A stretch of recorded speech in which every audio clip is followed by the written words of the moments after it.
Bloomberg Audio Studios.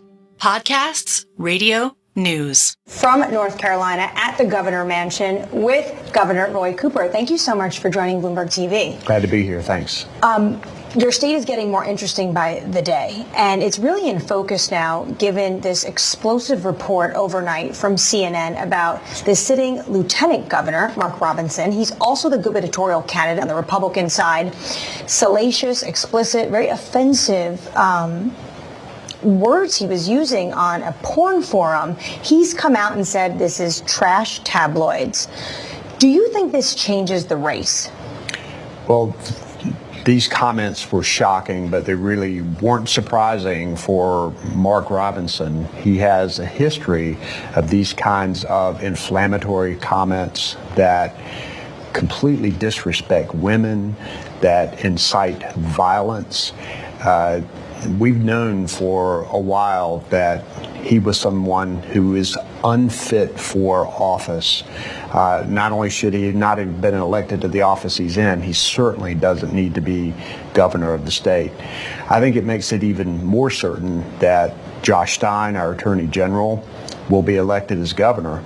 But I also think that Donald Trump and North Carolina Republican leaders have continued to encourage and support Mark Robinson, and now they're having to reap what they are sowing. But is it a distraction in the short term, or is this a liability come November 5th? Well, I think for anyone who has been supporting, encouraging Mark Robinson, it's a liability, because voters are going to look at the fact that Donald Trump and these Republican leaders knew Mark Robinson character. They knew who he was, the kinds of things that he was saying. This is very on brand for Mark Robinson, and it should hurt their candidacies as well as Mark Robinson's. Do you think it will? I believe that it will, yes. So you think Kamala Harris could benefit from this? Well, I believe even before this that Kamala Harris was on track to make history and win North Carolina. The last Democratic nominee was Barack Obama, who won North Carolina.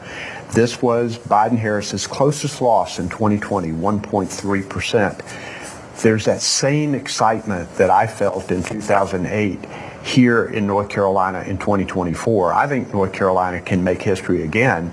And I think this makes it more likely because Donald Trump has embraced Mark Robinson for quite a while. And he still, to this day, hasn't said anything negative about Mark Robinson. Well, he'll be here tomorrow, so potentially he'll have to comment on it. Yeah. But just about winning North Carolina for the Democrats, you mentioned Barack Obama. He only won it, though, in 2008, only his first term.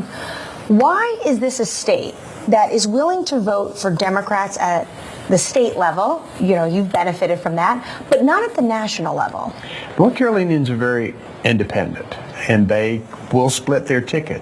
We've seen this time and time again, so this is not unusual. We're a very purple state. We're always going to be close. But I'll tell you this, Donald Trump has to win North Carolina in order to be president. If Kamala Harris can win this race here, and we believe she can, she's the next president of the United States. The top issue in national and local polls has been inflation.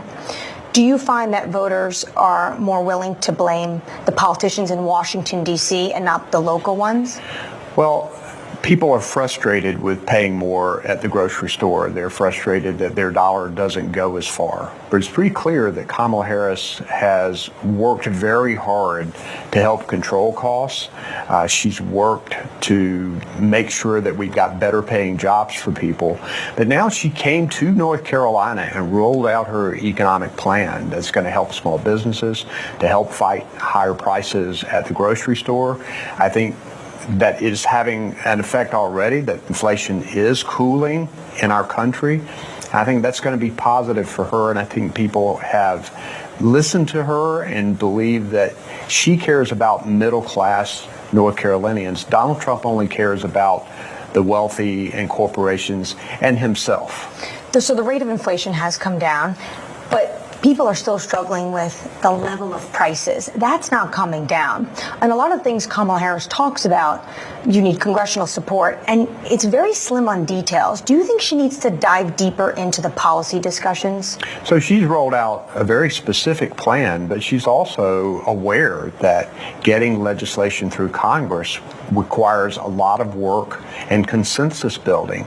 And she was a key part of the Biden-Harris administration that got through the Inflation Reduction Act, the Bipartisan Infrastructure Act, the American Rescue Plan, CHIPS and Science, all of this legislation that's going to make generational investments.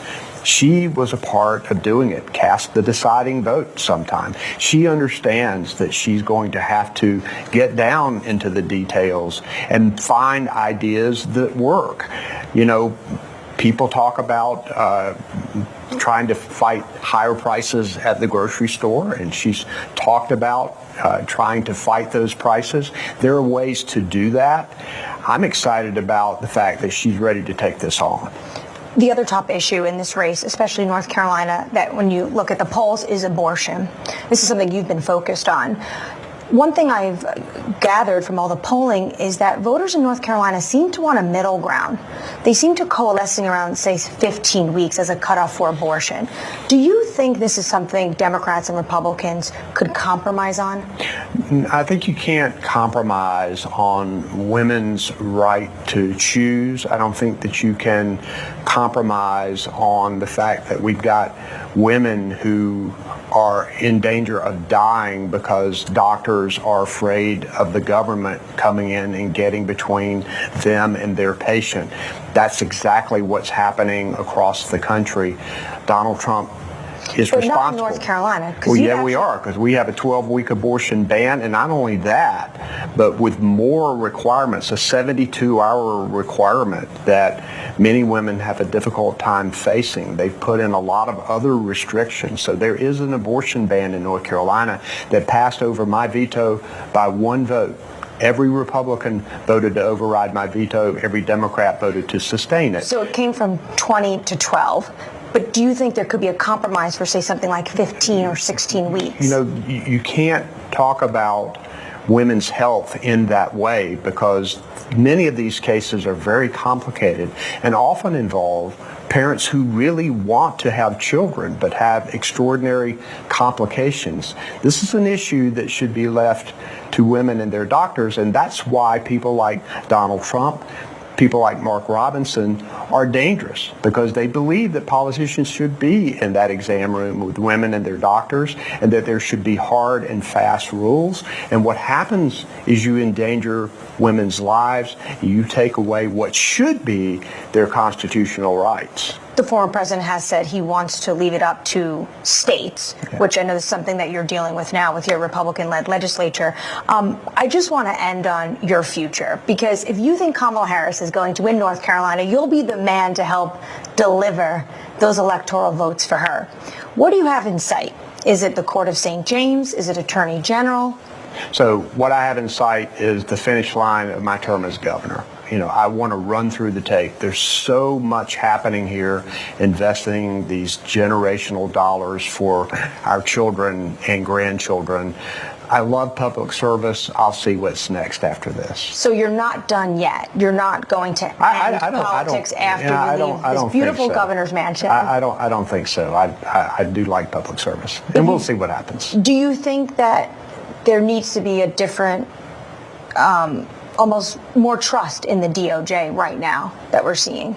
Is that something you think you could bring to Department of Justice? So I'm not going to get into what other cabinet position that I may or may not be involved in. What I do know is that Kamala Harris has got to win before she can make those kinds of choices, and we're going to work hard every day to make sure she does. Well, I think you're on the short list. Governor Roy Cooper, thank you so much for your time. Thanks a lot. That was, of course, Governor Roy Cooper of North Carolina, a very swing state in this election.